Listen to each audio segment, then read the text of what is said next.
It looks like the Handy Heater brand is added again, this time with a wearable personal heater. It looks almost like the neck fans from the summer. Of course, this is not a fan, it's just a heater, but let's do a quick unboxing. Here we are unboxed, and I should have said this retails for $40. And in my opinion, that is very expensive. Let's see what $40 buys us. Of course, we have the product guide, we have our USB charger, and our Handy Heater Freedom itself. As I was looking at our Handy Heater, it actually looks a little different than even the picture that's on the box. Okay, so on the outside here, we have battery life indicator. We have our on-off button. Of course, we flip it over and that's where our charging port is. This is a USB-C charger. Now, the directions do tell us that we have a customizable neckband, but you know what? In my opinion, this feels pretty small, and so I'm wondering how tight or comfortable this fit actually is. What concerns me is this flex. I can bring it open, but it pops right back closed, and I don't think I can adjust it that way so it stays open, so it really is just this one shape.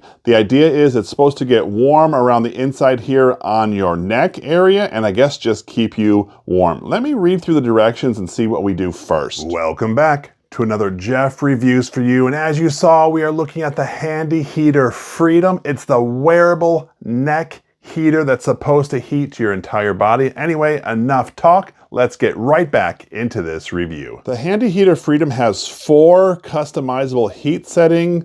When you turn it on, it's supposed to be on the highest setting. I've noticed when I turn it on, it's always on the lowest setting. There's just 1 light lit up. If I hit it again, 2 lights, and then 3 lights, and then of course 4 lights all the way up. If I hit it one last time, it turns it off completely. I wanted to give you a quick measurement. The inside measurement is about 4 3/4 of an inch at the widest part. And then of course, it's just about 5.5 inches long. Just so you know that, it does fit around tightly if your neck is any bigger than that. I know that I keep commenting about the size of the Handy Heater Freedom, so I really wanted to get something to compare it to. So I went and grabbed my Arctic Air Freedom, and look at the size difference of this. I can fit the Handy Heater Freedom inside of the Arctic Air Freedom. Not to mention that the Arctic Air Freedom's flexible neckband is a whole lot better. I thought it felt a bit heavy, so I wanted to get a weight. It's 11.5 ounces, which equates to almost 326 grams. Of course, we plugged in our USB-C to charge. You can see that it has 2 out of 4 already lit up. So the directions tell us that we can get between 3 and 6 hours of heating time depending on the setting that we choose. So that means if you have it on the lowest setting, you get the longest period of time for it to be heating. Of course, if you have it on the highest setting, the shortest period of time. Let's come back when this is fully charged. As you can see, we are completely charged. I thought it'd be interesting to get a temperature reading out of the different settings, so we're gonna turn it on the lowest setting. Just 1 light is on. We're gonna let it heat up for a few minutes and see what temperature we get. All right, so I scanned the table just so you can get a room temperature type of thing. It's 70 degrees Fahrenheit. So depending on where you scan the Handy Heater Freedom, you get different temperature readings. I've seen all the way up to 100 degrees Fahrenheit, but then as low as like 75 or 80. Let's pop it up to level 2.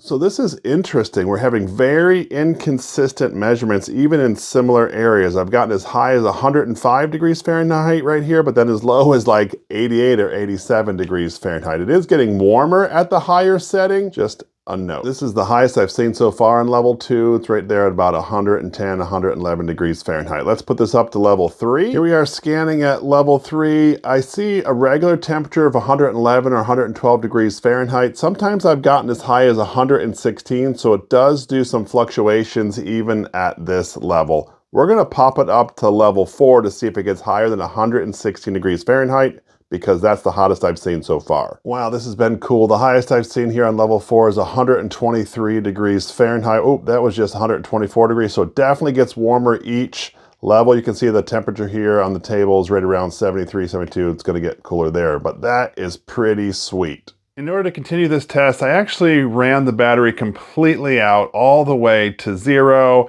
And now, of course, I've turned it back on. You see that it actually has 2 of the 4 lights lit. It's interesting. I just plugged it in after it had 0 battery life, but real quick, that first one, we're gonna see how long this takes to charge the battery completely full. I just came to check at the 6-hour mark. As you can see, 3 out of the 4 dots are filled in. We have 1 to go. Hopefully it'll be finished charging soon. Here we are 6.5 hours later. Finally, all 4 lights are lit. We are now ready to continue this test. Now that we're completely charged, we flipped it over. We're gonna turn it on. I'm gonna leave it on low to see how long this thing will stay heating up on the low setting. Remember, the directions told us we can get up to 6 hours. Hopefully we hit that 6-hour mark. So we've been running this for 3 hours at level 1, and I wanted to check to see what the temperature was like now. Do we still have that good temperature from the beginning where it was between 75 and 100 degrees Fahrenheit? And you know what? It absolutely does look like it's still running a nice warm temperature. Now, you can see that the temperature is still inconsistent as it wavers back and forth, but it is still pretty warm. I tell you what, wearing this directly on my skin, it gets really, really hot. Sometimes it's something I can't even take any longer, and I find that if I put something between the Handy Heater Freedom and my skin, it does keep me warm and it doesn't feel like it's burning me. So I took my Mission neck gaiter and wrapped it completely around, and this buffer between my neck and the actual Handy Heater Freedom made all the difference. 1, it didn't let me sweat as much. 2, I didn't have that intense direct heat on my neck. Much better. I have my neck gaiter wrapped around my Handy Heater Freedom. Anyway, what are your thoughts of this neck heater? Is this something that you would use? Do you have one? Are you considering it? Let me know your thoughts down in the comment section below. I would love to hear from you. We were doing so very well. 5 hours and it went completely dead. We never made it to that full 6-hour mark, so that's a little disappointing, but you know what? At least we did get 5 full hours of use on the lowest setting. As they say, the show must go on. We are going to recharge it once again and now test it on the highest setting to see how long it will last. For the sake of time, I'm just going to walk you through the test where I had it on the highest power. It lasted almost 3 hours, which in my opinion was actually pretty decent since the lowest temperature lasted just about 5 hours. And as I was thinking about it, yep, it lasts between 3 and 5 hours, but you wouldn't really be wearing it more than 30 minutes as it is because it does get pretty hot. You don't want to leave it on one area for that long. So having it last for 3 to 5 hours with breaks, actually, you can extend the time pretty far. In this video, we were taking a look at the Handy Heater Freedom. So what did I think of it? Well, first things first, let's talk about that price point. $40 in my opinion is a lot of money. When I first saw it, I was like, whoo, that is pretty steep. As you know, I love things that fall right within that $20 price point. That, to me, would be a whole lot better. Now, let's talk about how it actually worked. Well, after we charged it, we saw that we got a total of about 5 hours of use on the lowest setting, and it takes us 6.5 hours to charge. That's a lot of time, but it is very warm, and it definitely keeps your neck area warm. Now, the commercial tells us that it puts that heat throughout our entire body, and I didn't find that. It kept my neck pretty hot most of the time, but the rest of my body was still chilly. I absolutely thought it was too hot to the touch to place directly on my skin, and I found benefits if I wrapped it in a gaiter. Maybe I wrapped it in a sock or put on the outside of my hood, like on a sweatshirt or so. Then I felt definitely it was comfortable and, well, it kept me warm. I think it's important to note that this is a one size fits most, and although it does have that flexible band, it bounces right back and it is pretty small. If you have a larger neck, this thing can be really tight and uncomfortable. That being said, I did let some friends of mine use this, and they had some smaller necks and they thought, man, this is comfortable. I like the warmth, and definitely something